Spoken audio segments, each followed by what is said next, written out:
My mother used to burn me as a child. Today I found out why. It would hurt for months before it started healing. "Come baby, it'll only hurt a minute," Mother would call from the kitchen. The hairs on my body would shoot up, feeling the dread sink into me as I would be forced into the kitchen. I just never understood why. Some people would call it schizophrenia. I didn't know what to call it. But Mother would call and I would head down to the kitchen. The house was musty, barely taken care of and falling apart. Mother hadn't bathed in weeks. She smelled of rancid urine. Her hair was coming out in thick strands. Seeing her standing over the stove, a large kitchen knife resting over the stove flame. It glowed red hot and orange as I clutched the door frame. She wrapped her thin fingers around my wrist as she grabbed the knife, pressing its searing hot steel on my arm.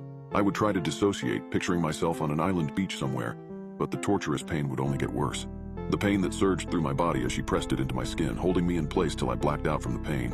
All with that sick smile on her face, the only thing that seemed to give her joy these days. Back then, I never understood her true intentions like I do now. Some days it wouldn't hurt so bad. Most of my arms were burned and had lost all their pain receptors. This day was just like another day. I crawled back to my room, nursing my burn as I cried myself to sleep. Mother would spend the rest of the day rocking back and forth on the floor, mumbling nonsense to herself. But on one particular day, it all changed. Mother was in an extra grouchy mood. She was cursing at herself, screaming at the open basement to whatever voices she was hearing. I sat in my tiny closet room praying she would forget about me. Then I heard the stove starting. "Sweetie, will you come down here, please?" Mother called. I leapt from bed and headed towards the steps. "Please, Mother, why must you do this?" I cried from the stair banister.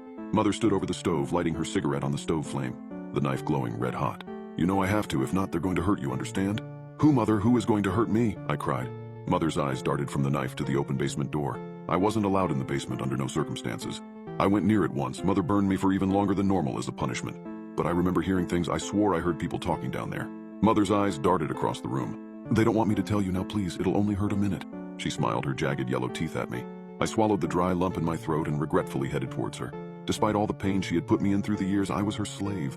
I dared not go against my master, who knows what else she'd do to me if I didn't listen to her. Or worse, what they would do to me if that was even real. "Lift your shirt, sweetie," Mother asked. "No, please, Mama, no," I begged, crying harder. "Mama, but you're not a little girl anymore. I'm not Mama anymore, now lift your shirt." "Please, Mother, please," I cried, lifting up my shirt. Mother slowly pressed the tip of the burning knife into my chest. Guess she needed fresh skin to burn. She drove the tip in, searing my skin as trickles of blood raced down my chest. My cries filled the heavy air as Mother pressed the red-hot knife onto my bare chest.